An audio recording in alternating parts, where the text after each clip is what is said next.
क्या आपने कभी नोटिस किया है कि पूरा गांधी परिवार और कांग्रेस पार्टी सिर्फ राहुल गांधी, इंदिरा गांधी, सोनिया गांधी, राजीव गांधी इन्हीं का जिक्र करती है, लेकिन उस व्यक्ति का जिक्र नहीं करती जहां से गांधी सरनेम आया है।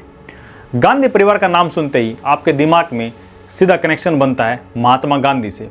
ये जुड़ाव असल में भारत के इतिहास का सबसे बड़ा भ्रम है और इस भ्रम के बीच में खड़ा हुआ है एक ऐसा नाम जिसे जानना बहुत जरूरी है। एक ऐसा नाम जिसे पूरी कांग्रेस पार्टी, पूरा गांधी परिवार भूल चुका है। उस व्यक्ति का नाम है फिरोज गांधी। एक ऐसा इंसान जिसका सरनेम गांधी था, लेकिन जिसका महात्मा गांधी से खून का कोई रिश्ता नहीं था।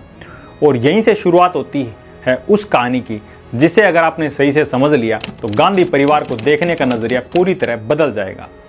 फिरोज गांधी का असली नाम था फिरोज जहांगीर गांधी। ध्यान दीजिए, घमंड वाला गांधी। यही नाम आगे बदल चलकर गांधी हो गया। इनका जन्म 12 सितंबर 1912 को बॉम्बे यानी आज के मुंबई में हुआ था। ये एक पारसी परिवार से आते हैं। इनके पिता का नाम था जहांगीर फरदून गांधी और माता का नाम था रती माई। यह परिवार आम मध्यम वर्ग का था, लेकिन शिक्षा और सोच के मामले में आगे था। फिरोज बचपन से ही तेज दिमाग के थे और देश में चल रही आज़ादी की लड़ाई में बहुत बढ़ चढ़कर हिस्सा ले रहे थे। धीरे धीरे उनका झुकाव राजनीति और आंदोलन की तरफ बढ़ता गया। अब कहानी का सबसे अहम मोड़ आता है जब उनका परिवार इलाहाबाद आकर बसता है और यहीं पर उनका संपर्क होता है उस परिवार से जो आगे चलकर भारत की राजनीति पर सबसे ज़्यादा असर डालने वाला था, जवाहरलाल नेहरू का परिवार। इलाहाबाद में ही फिरोज की मुलाकात होती है इंदिरा नेहरू से, जो आगे चलकर इंदिरा गांधी बनती है। शुरुआत में ये एक साधारण दोस्ती थी, लेकिन समय के साथ साथ यह रिश्ता गहरा होता गया और धीरे धीरे प्रेम में बदल गया। लेकिन उस समय का समाज इतना आसान नहीं था कि एक पारसी लड़का और एक कश्मीरी ब्राह्मण लड़की के रिश्ते को आसानी से समर्थन दे सके। यही कारण था इस रिश्ते का विरोध सिर्फ समाज में ही नहीं बल्कि नेहरू परिवार के अंदर भी हुआ।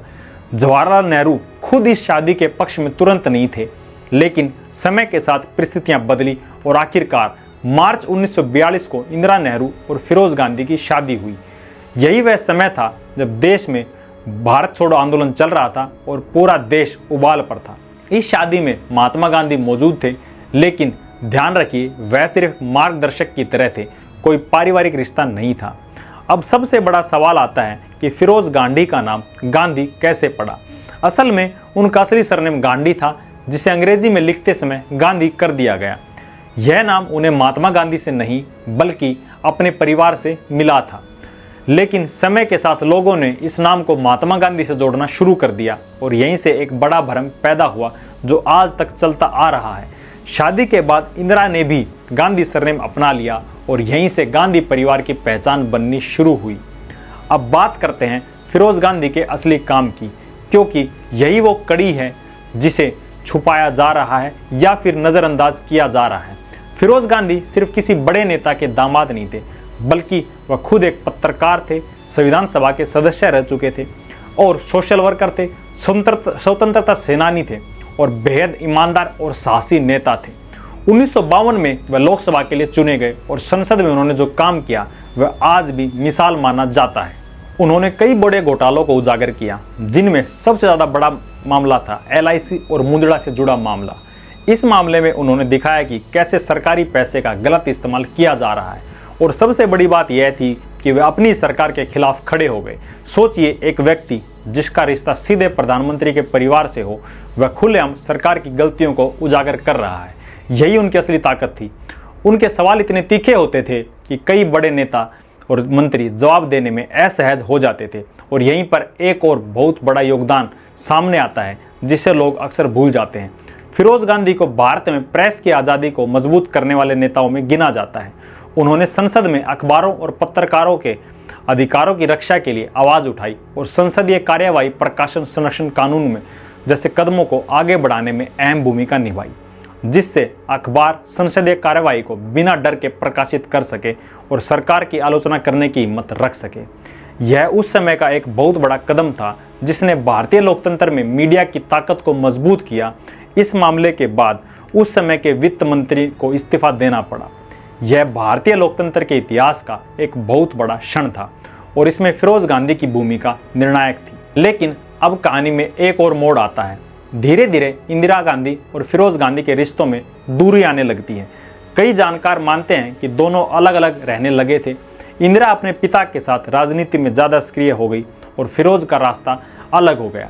अब यहाँ पर एक और बड़ा सवाल आकर खड़ा होता है कि आज गांधी परिवार में फिरोज गांधी का नाम क्यों नहीं लिया जाता। इसका कोई सीधा जवाब नहीं है, लेकिन कई कारण बताए जाते हैं। पहला कारण यह है कि फिरोज गांधी का स्वभाव बहुत स्वतंत्र था, वह किसी के दबाव में नहीं आते थे। दूसरा कारण उनके और नेहरू परिवार के बीच के निजी मतभेद भी हो सकते हैं। तीसरा कारण यह भी माना जाता है कि गांधी का नाम महात्मा गांधी से जोड़कर एक भावनात्मक पहचान बनाई गई और उस पहचान में फिरोज गांधी की असली कहानी फिट नहीं बैठती थी।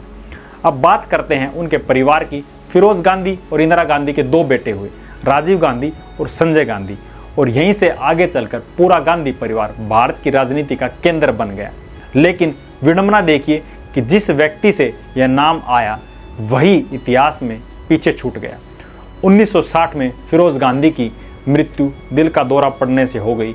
उनकी उम्र मात्र 48 वर्ष थी। और अब आता है एक ऐसा सवाल जो बहुत कम लोगों को पता है, उनके अंतिम संस्कार का क्या हुआ। सोशल मीडिया पर कई तरह के भ्रम हैं। फिरोज गांधी पारसी परिवार से थे, जहां परंपरा के अनुसार शव को टावर ऑफ साइलेंस में रखा जाता था। लेकिन फिरोज गांधी का अंतिम संस्कार पारसी रीति रिवाज से नहीं हुआ, बल्कि उनका दाह संस्कार हुआ और बाद में उनकी अस्थियों का कुछ हिस्सा गंगा नदी में बहा दिया गया और कुछ को प्रयागराज में, यानी इलाहाबाद जो आज का प्रयागराज है, वह दफना दिया गया। बर्टिल फाल्क ने फिरोज गांधी पर एक किताब लिखी। उस किताब का नाम है फिरोज द फॉरगॉटन गांधी। उस किताब में वो लिखते हैं कि जब फिरोज गांधी की मृत्यु हुई तब जवाहरलाल नेहरू उनके समर्थकों की संख्या देखकर हैरान रह गए थे। जवाहरलाल नेहरू कहते हैं कि मुझे नहीं पता था कि फिरोज गांधी के पास इतनी अधिक मात्रा में लोगों का समर्थन है, वो लोगों के बीच इतने लोकप्रिय हैं। उसी फिरोज गांधी को आज पूरा गांधी परिवार भूल चुका है। ये हमारे देश की विडंबना है कि ये देश कई स्वतंत्रता सेनानियों को भूल चुका है, कई अच्छे और लोकप्रिय नेताओं को भूल चुका है, और विपक्ष के सबसे बड़े नेता राहुल गांधी उस व्यक्ति को भूल चुके हैं जहां से उनका सरनेम आया है, अपने दादाजी फिरोज गांधी को। शायद यही एक वजह है कि वो लास्ट टाइम अपने दादाजी यानी कि फिरोज गांधी की समाधि कहें या फिर कब्र कहें, उस पर 2011 में गए थे। 2012 में उत्तर प्रदेश में चुनाव थे, उससे पहले 2011 में वो वहाँ पर गए थे। लेकिन अगर फिरोज गांधी के बारे में आपको पढ़ना है तो बर्टिल फाल्क ने किताब लिखी फिरोज द फॉरगॉटन गांधी, उसमें पढ़ सकते हैं। इसके अलावा संसद के रिकॉर्ड और पुराने दस्तावेजों में उनके भाषण और काम आज भी दर्ज हैं, जो यह साबित करते हैं कि वह सिर्फ एक नाम नहीं बल्कि एक मजबूत आवाज़ थे। अगर पूरी कहानी को एक वाक्य में समझना हो तो सच्चाई यह है कि गांधी परिवार का गांधी नाम महात्मा गांधी से नहीं बल्कि फिरोज गांधी से आया है, और फिरोज गांधी का नाम अपने पारसी परिवार से आया है। लेकिन समय के साथ इस नाम को एक अलग ही रूप दे दिया गया और लोगों के मन में एक ऐसा संबंध बना दिया गया जो वास्तव में कभी था ही नहीं। और यही वह सच्चाई है जिससे जानना हर उस व्यक्ति के लिए ज़रूरी है जो इतिहास को समझना चाहता है, क्योंकि इतिहास सिर्फ वही नहीं होता जो हमें किताबों में पढ़ाया जाता है, बल्कि वह भी होता है जिसे धीरे धीरे छुपाया जाता है। और आज आपने इस छुपी हुई कहानी को जाना है, एक ऐसे व्यक्ति की कहानी जो सत्ता के सामने झुका नहीं, जिसने सच को सामने रखा और जिसकी पहचान आज भी उसके नाम के पीछे कहीं दब कर रह गई है। उस व्यक्ति का नाम है फिरोज गांधी। अपना कीमती वक्त देने के लिए धन्यवाद। मिलते हैं अगली वीडियो में। नमस्ते।